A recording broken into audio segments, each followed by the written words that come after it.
Tercer bloque de Palabras Más, Palabras Menos, mientras nosotros discutimos sobre los desvaríos de Ricardo Jaime. El mundo entero, o el poder en el mundo, está muy preocupado por lo que pasa en Europa y en menor medida por ahora en Estados Unidos. ¿Qué es lo que pasa? Que hay fuga de capitales, intento de algunos países, lo que se llaman países periféricos. Esta semana fue Irlanda, hace unos meses fue Grecia, se habla de Portugal y España también, algunos hablan de Italia. Y hay movimientos de salvataje, mucho dinero que se pone para salvar, para evitar que esto ocurra, como era el blindaje en otros tiempos, pero no logran evitarlo. Frente a esto hay dos actitudes para tomar. Una es la mía, que entro en pánico rápido, pues digo, se cae Europa, ¿qué va a pasar? Y qué sé yo. Y otra es la de economistas, que son más sensatos, como Marcelo Slotto o como Martín Lustó, que te dicen, pará, tampoco es para tanto, no se cae el mundo, así es la vida y qué sé yo.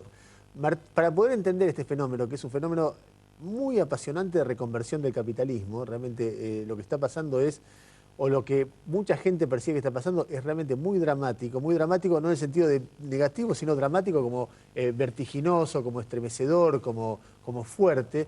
Estamos con Martín Lustó, que viene nada menos que de Irlanda, además de ser exministro de Economía de la Argentina. ¿Qué viste, Martín? ¿Tengo razón yo o tiene razón Marcelo? Yo creo que en un plazo mediano tenés razón vos. A mí me preocupa lo que está ocurriendo en el mundo. Yo creo que Marcelo tiene otra actitud que es en qué medida nos impacta a nosotros. Y si vos tenés que elegir un país de desarrollo razonable en el mundo que está relativamente aislado de todo, somos nosotros. Porque no hemos tenido tanto influjo de capitales, porque tenemos una deuda pública y externa muy baja. Estamos relativamente aislados. Nos pega por el lado de commodities, si querés, otra vez. Y es una discusión que va a volver. Esa, ¿en qué medida tenemos Nos una puede pegar burbuja? en términos de economía real, En pero no términos en de economía términos real y de, en términos fiscales. pero no ¿Sí? en términos de corrida financiera, no No, en no, términos nosotros de... tenemos, mira, nosotros tenemos el sistema financiero más chico de toda Latinoamérica.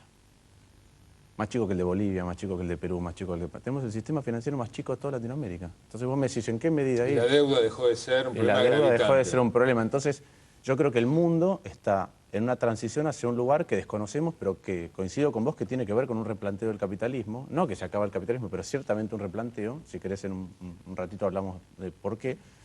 Y eso está ocurriendo y va a seguir ocurriendo. Mientras tanto, nosotros, cuando lo medís con cualquier índice de vulnerabilidad que se te ocurra en la Argentina, estamos relativamente aislados. Ahora, Relativamente yo te voy a aislados. decir cuál es la preocupación de conocerlo, cómo fue la crisis de Argentina y de ver lo que pasa en Europa, lo que a mí me genera.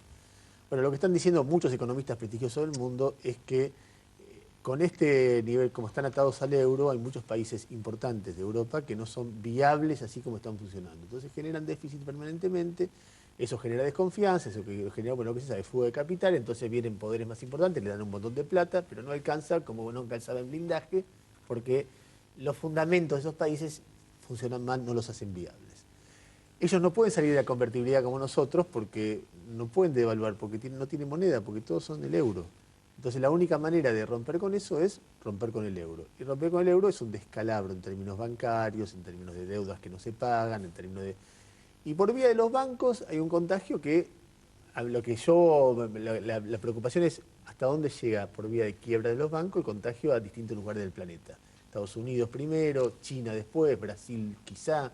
Eso es lo que uno con sentido común ve ante un tema de tanta magnitud. ¿Es sentido común o es ridículo? No, no, yo lo comparto en gran medida. Por eso digo, una cosa es dónde estamos nosotros, si es lo que me tiene que preocupar hoy. En Argentina me preocupan otras cosas hoy, no el mundo. El mundo además no me puede ocupar, ¿sí?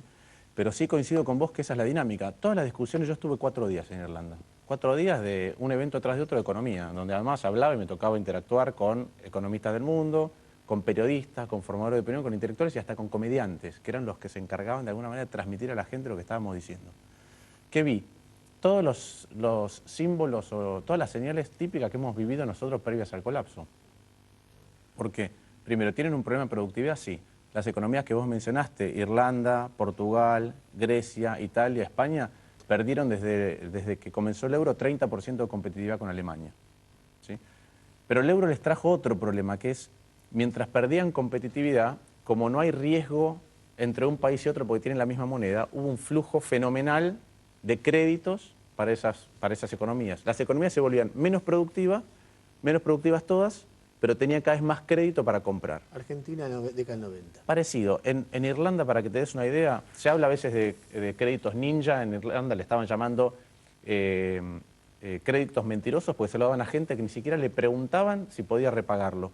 No te preocupes. Y hasta, en algunos casos, lo llaman créditos Cayenne, porque te daban el crédito para la casa y para comprarte un Porsche de $100.000 que se llama Porsche Cayenne. Qué bárbaro. Entonces, el parque automotor de Irlanda, la antigüedad del parque automotor es de 3 años. El de Alemania es de 7.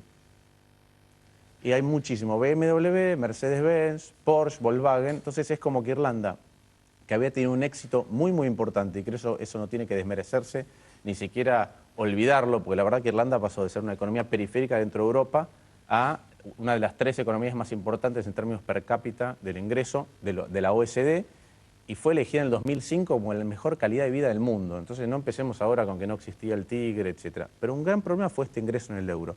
Para ponerlo de una manera menos sofisticada, lo que ocurría es que una economía muy productiva le prestaba a una economía menos productiva para que compraran autos de la otra economía. Los alemanes le daban crédito a los bancos ingleses para que los bancos ingleses compraran o le prestaran a la gente para que comprara autos alemanes. Están trabados en eso. El fenomenal agujero que tienen en el sistema financiero es indescriptible y no saben qué hacer. El déficit de Irlanda es 32 puntos del producto este año. Ahora, Martín, por otro lado, vos ves que siempre se compara con la crisis del 29, ahora cuando sucedió la caída de Wall Street. ¿Ves que a diferencia de entonces, hoy el mundo es más chiquito, se reúnen los líderes de los principales países y actúan? Hay como coordinación en algún sentido. En 3 días arman una reunión y operan.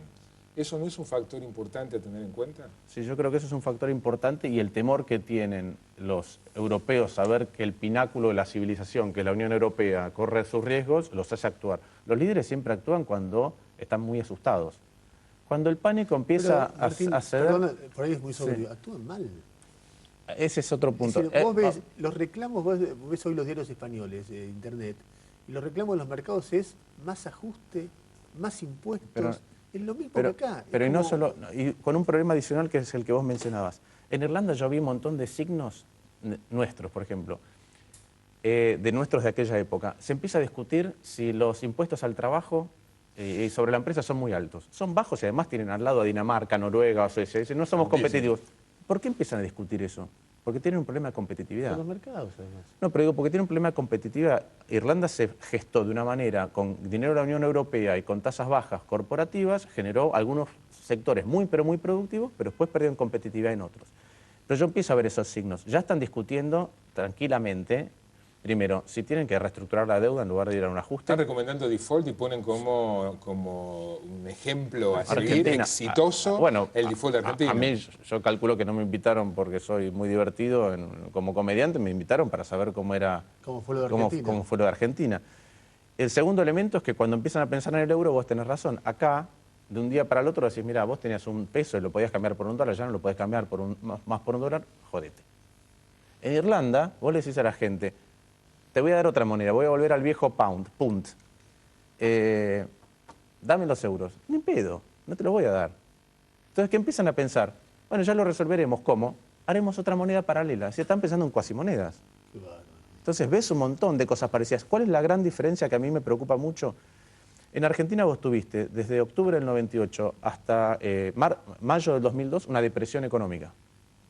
¿Sí? Cuando explotó, se llevó los problemas que te estaban acogotando. Se llevó tu falta de competitividad y se llevó el peso que tenía la deuda y se llevó el déficit fiscal. Entonces, la gran crisis, después de 5 meses de la implosión, barrió con tus problemas. Irlanda tuvo una crisis y ahora tiene la depresión. Irlanda ya perdió en los últimos 2 años 10 puntos de producto, tiene 15% de desempleo. 10 puntos en 2 años. Sí. 32 puntos Argentina de 11 en 1. Sí, Argentina 11 en 1. Y habías perdido otros 10 antes. Digo, es parecido. Martín, por último, y dado que ahora es costumbre demonizar el default de fines de 2001, diciembre de 2001, visto 10 años después, ¿era evitable, era inexorable el default argentino? Sí, yo creo que era... Yo me acuerdo haber escrito en un informe a nuestros clientes en el año 2000 haciendo matemática. No tenías que hacer... que era inevitable, porque para no ir a default, el nivel de... Vos tenés 2 maneras de no ir a default. O gasto menos o recaudo más. Recaudar más crece el PBI. Gasto menos es hago ajuste. cuando veías las combinaciones posibles para empezar a achicar el volumen de deuda que venía creciendo, decían, no vamos a crecer al 8% porque estoy acogotado desde el punto de vista del tipo de cambio y no puedo hacer un ajuste del 6%.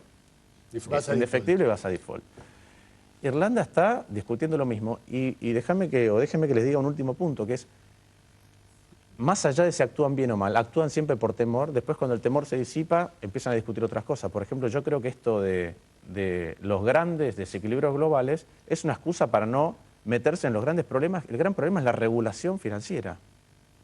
Tuve con un americano que durante una crisis de fines de los 80 y principios de los 90, que se llama Savings and Loans, metió en cana a 1000 tipos. Entre ellos estuvo apuntado McCain, senadores, diputados y banqueros. Y acá hay un problema de regulación enorme. Hillary Clinton estuvo en ese lío. Bueno, hasta que esto de cómo actúan con los salvatajes, el único problema que no está resolviendo esto a largo plazo, que es sigue esta rueda bastante fraudulenta y bastante complicada de cómo se está generando crecimiento artificial en algunos lugares. Para que se den una idea, en el año 2005, de todas las ganancias corporativas de los Estados Unidos, los bancos tenían el 40%. Y los bancos son facilitadores de producción, no producen. Martín, gracias por venir. Gracias a ustedes. Vamos al último corte.